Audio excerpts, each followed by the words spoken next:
Welcome to this eLearn security video training lesson on metasploit. In this video, we are going to learn how to use and configure metasploit in order to find vulnerable target machines and then exploit them in order to get an interactive shell on them. Metasploit is a security tool for developing and executing exploits, attack vectors, automate routines, tasks, and much more. Metasploit greatly helps penetration testers during all phases of a penetration test, from the information gathering tasks to the exploitation and post-exploitation phases. Metasploit comes with 3 different versions, as we can see here in the download page. The Metasploit Pro version is fully functional and has no feature limitations. The Metasploit Community Edition has some limitations, but is good enough if we want to start using the tool, or if we want to conduct penetration tests on small networks. The last version is the Metasploit Framework. This version is essentially used by developers or advanced users, and it's command line based. If you are using a Kali Linux machine, you do not need to download Metasploit since it's already installed on the system. Almost every week, the tool is updated with new features, exploits, and so on, so it's a good practice to always keep it updated on your system. To do this, we just have to click on Application, Kali Linux, Exploitation Tools, Metasploit, and select Update Metasploit. A new terminal window will appear and the update process will start. As we can see in the output, we already have the tool up to date, so we are good to go. Note that we can also update Metasploit directly from the terminal by running the msf update command. Here indeed, we can see we have the same results obtained right above. Before running Metasploit, we need to start a few services. These are services that Metasploit will use to load resources and data needed for the tool to work properly. The first service we want to run is PostGRE-SQL, which is a DMBS that Metasploit uses to store data and information. It is also used by the framework to perform faster searches in the database. We can simply start it by running the following command: service PostGRE-SQL start. Once the database service is running, we need to start the Metasploit service too. This is as simple as running the command service metasploit start.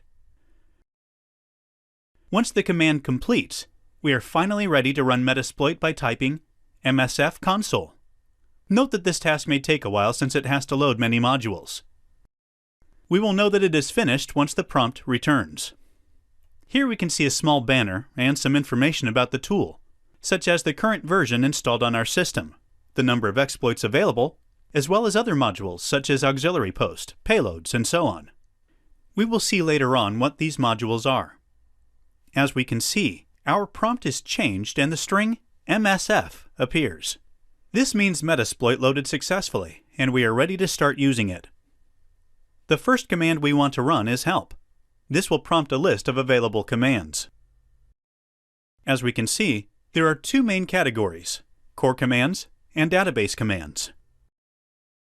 The core commands, as the name suggests, are the most important and used commands of the tool. They allow us to configure exploit, modules, interact with shells, sessions, and much more. The database commands are mainly used to interact with the database. If you recall, we have started the PostGRE-SQL service so that Metasploit can connect to the database and store information while we perform our tasks. For example, if we use scanner modules to find new hosts on the network, they will be automatically added into the database. For now, let's start by using one of the most fundamental commands, search. As usual, we can display the correct syntax to use by running search-h. Here, we can see that we can configure our search pattern with specific keywords. These keywords will help us filter the search for specific modules. Moreover, at the end of the output, we can see an example of the command and how to use these keywords. Since we are at the very beginning, we will not restrict our searchers with any of the keywords listed here.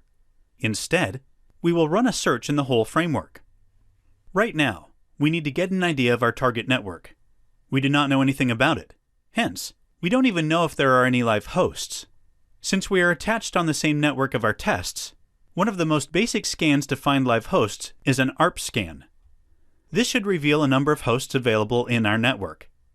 As we already said, Metasploit offers many features and functionalities.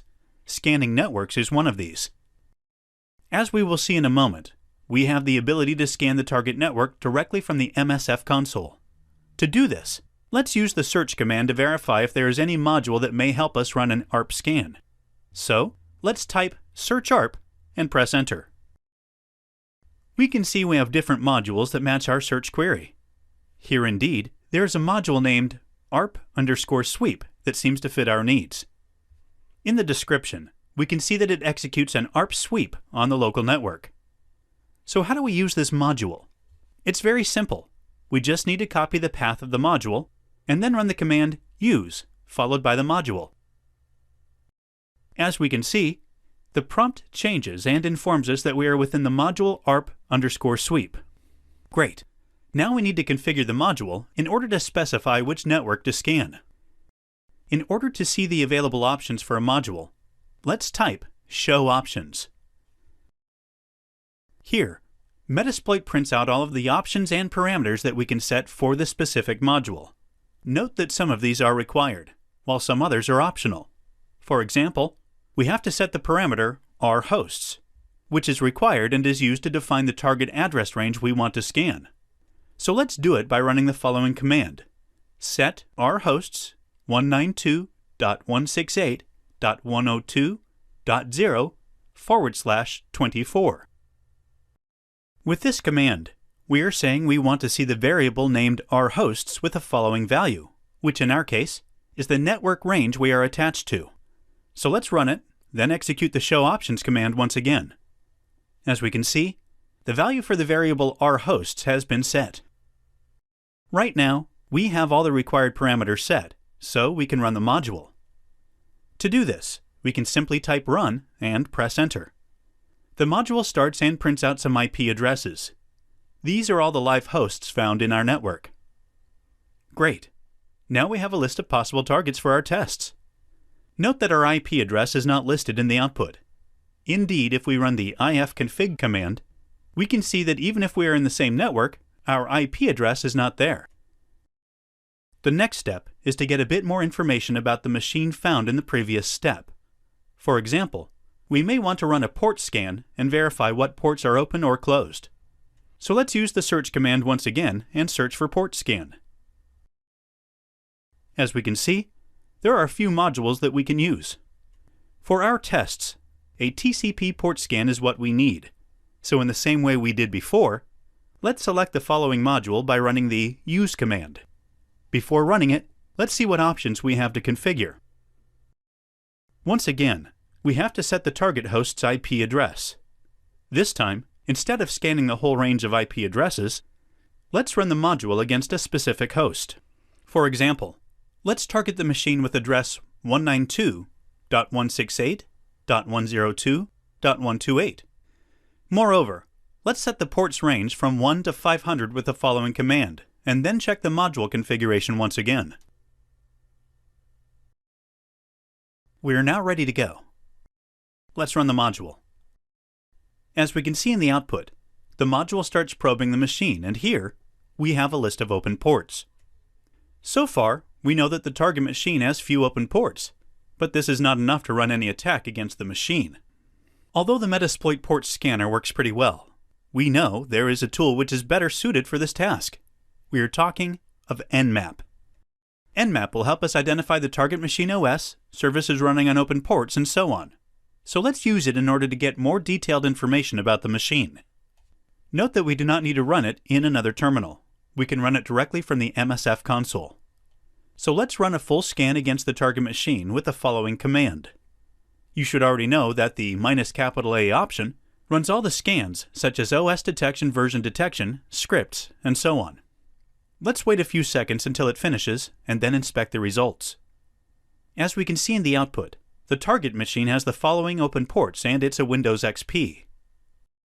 Here, we can see some very useful information about the SMB service, such as the computer name, the workgroup, and so on. Since this is one of the most targeted services on Windows machines, we can check and see if this is somehow vulnerable. Instead of running a vulnerability scan tool such as Nessus, we can use the power of the Nmap scripts. Nmap indeed offers a very specific script that checks if the SMB service on the target machine is vulnerable. So let's configure the Nmap command and see what we get.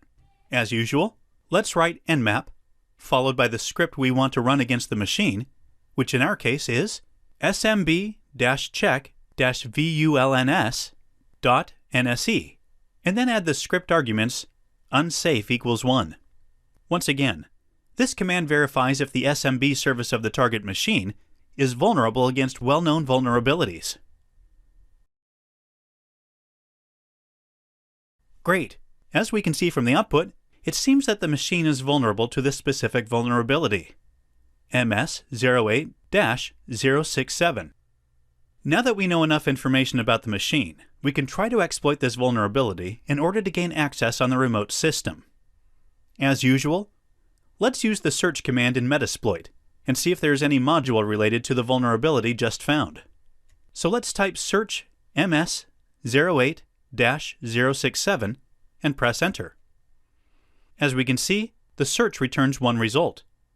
From the module path, we can see that this is an exploit, which means we should be able to gain an interactive shell on the system. So let's select the module with the use command, and then show the available options. As we can see, right now we just have to set the rhost parameter with the IP address of the target machine. So let's run set rhost 192.168.102.128 and press enter. You already know that every exploit has a payload. That is the code that is going to be executed on the remote machine once the vulnerability is triggered. If we do not set any specific payload, Metasploit automatically sets it for us. Of course, we may want to use a different payload with different configurations, so let's see how to configure it. In order to list all of the available payloads for this module, we can run the show payloads command. As we can see, there are a lot of payloads we can use for this specific module. In this video, we are going to use meter-preter reverse TCP payload. If the exploit works, this specific payload will start a reverse connection to our machine and spawn a meter-preter session that we can use to interact with the remote machine. Let's then copy the string and use the set command to configure the payload.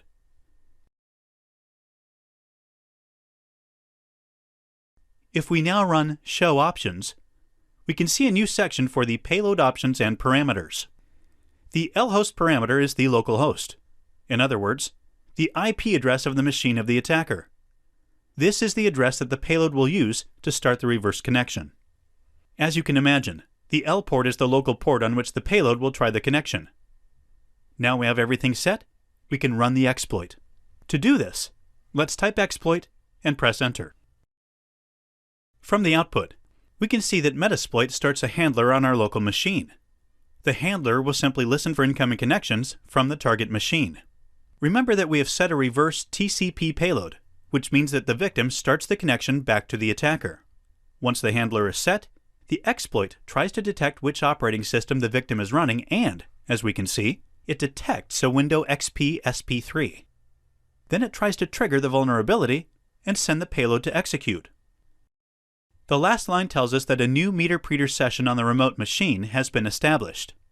This means that exploit worked, and indeed, our prompt is changed. The meter-preter session is an interactive shell on the remote machine, but unlike common shells, it allows us to run pre-configured scripts and modules that help us to escalate privileges, gather information, upload or download files, and much more. Let's prove that we are on the target machine. First, we can check the IP address of the machine with the ifconfig command and see if it is the same as our target. As we can see, the interface 2 of the exploited machine has the IP address we used for our attack. So, now we are sure that we are interacting with a victim. Indeed, if we run the sysinfo command, we can see that the machine name is the one found previously and that it is a Windows XP SP3. Great! We have successfully exploited it. And this concludes this video lesson on Metasploit basic usage. Thanks very much for joining us.